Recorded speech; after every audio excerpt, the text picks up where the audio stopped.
All right, so I'm changing the shocks on my Ford Ranger 2003.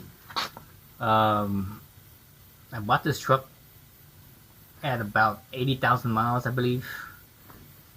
80 or 90,000 miles, I forget. And around, I think closer to 80,000 miles. And around 90,000 miles, I changed the shocks.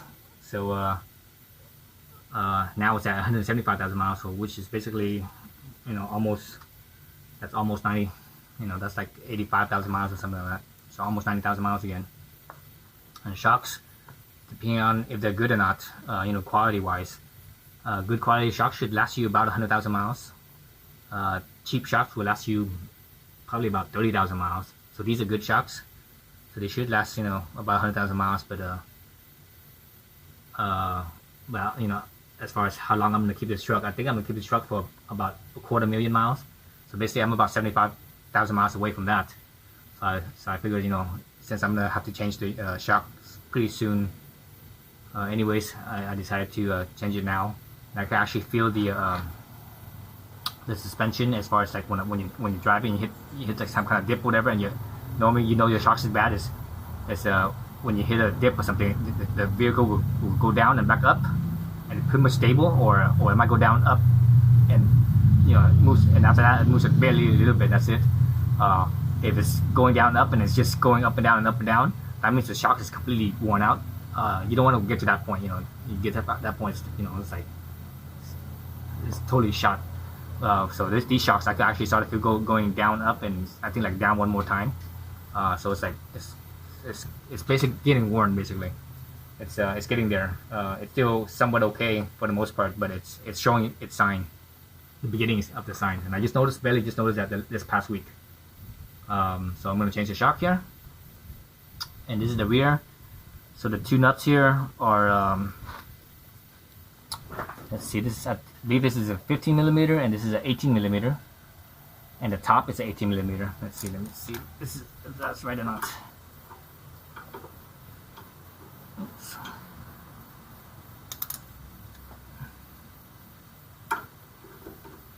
So yeah, so that one's 18 millimeters. That's the nut, and the bolt is I believe 15 millimeters. Yeah, so that's 15 millimeters. So basically, I'm gonna have to, and depending on how rusty your threads are, you might want to spray like WD-40 or some type of penetrating oil to help loosen it up a little bit. I'm using these very long box wrench, ratcheting box wrench. So this gives me a lot of leverage. All right. So that's a good thing right there. And I'm basically gonna put this one down right here, and I'm gonna let it rest on the ground, so that way the ground is basically holding up holding it up instead of me having to hold it up. I'm using an extra hand. This thing will hold it up, and I don't have to use my extra hand to work the wrench. And that way it frees me up to work this wrench right there.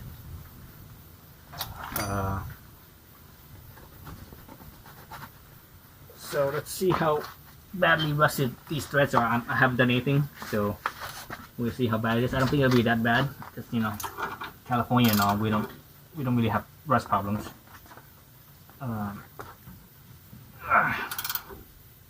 Yeah, so it spun out. Okay, so it spun out.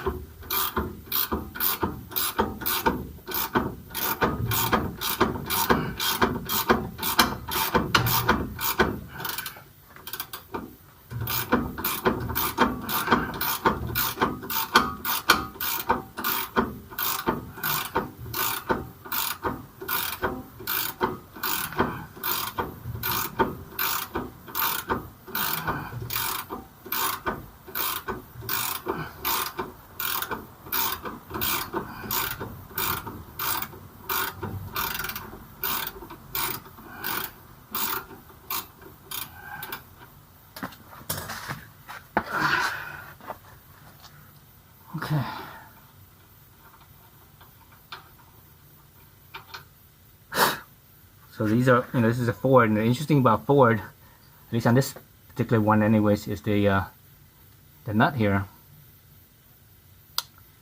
is the nut is actually it's a hex nut, but with the thread, the thread for the hole, it's actually ovalized, and they did that as basically as a they ovalized that nut to basically make it like a lock nut basically. So it acts like a lock nut. So as you spin this thing off, you feel like a tight spot and a loose spot, tight spot, loose spot. So it acts like a lock nut. Okay, so that's good there.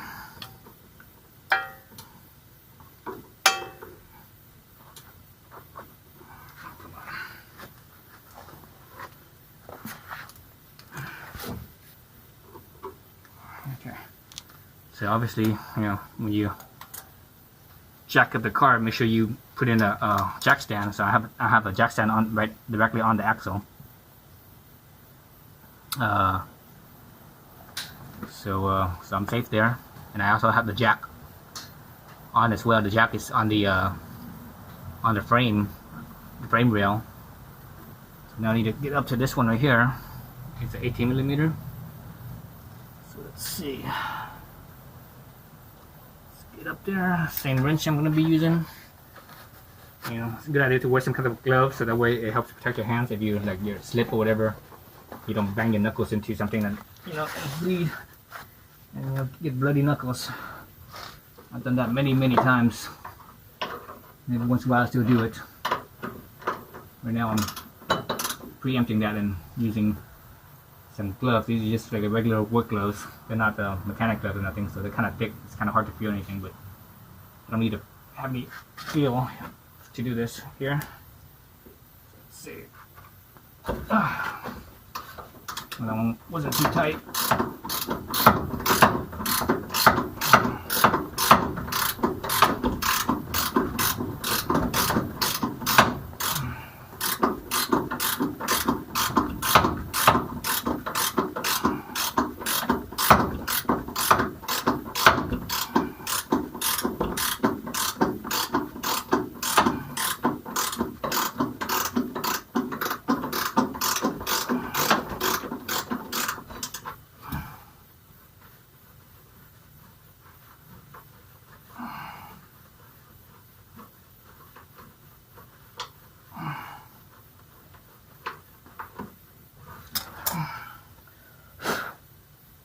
So same thing with this nut here.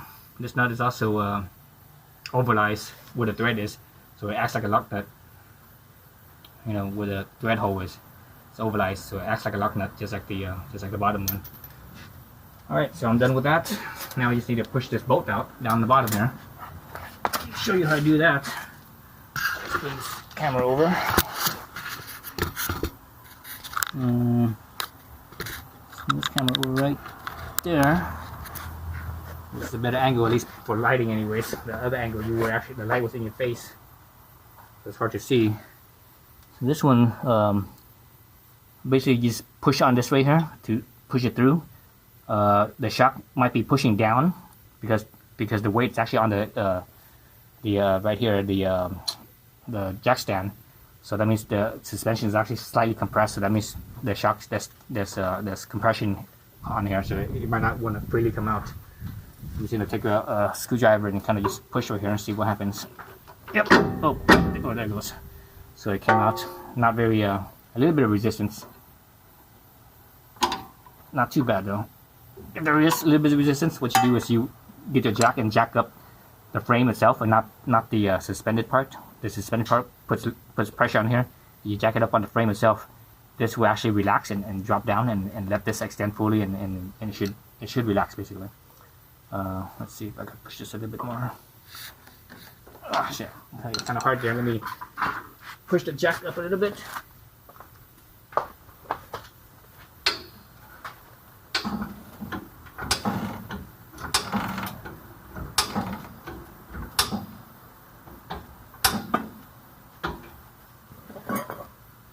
So if you notice the weighted part of the car was going up, basically the frame and everything. The axle didn't, because you know it's the axle is what's being held by the jack stand. The rest of the car is the jack itself. So anyway, so I push it up a little bit to give me a little bit of space here. Actually, I think I might have pushed it up a little bit too much. You can actually see it lifting up too much. So actually, let me drop it down just a few millimeters on the jack stand. It's barely, because right now it's actually not fully sitting on the jack stand. It's actually slightly up off the jack stand, like maybe 2 millimeters. Oops, too much.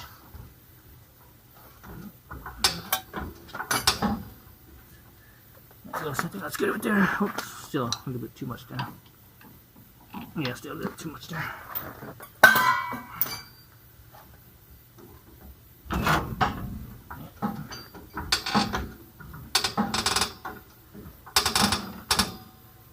Okay, I think that's good right there. Okay, that's good right there. Okay.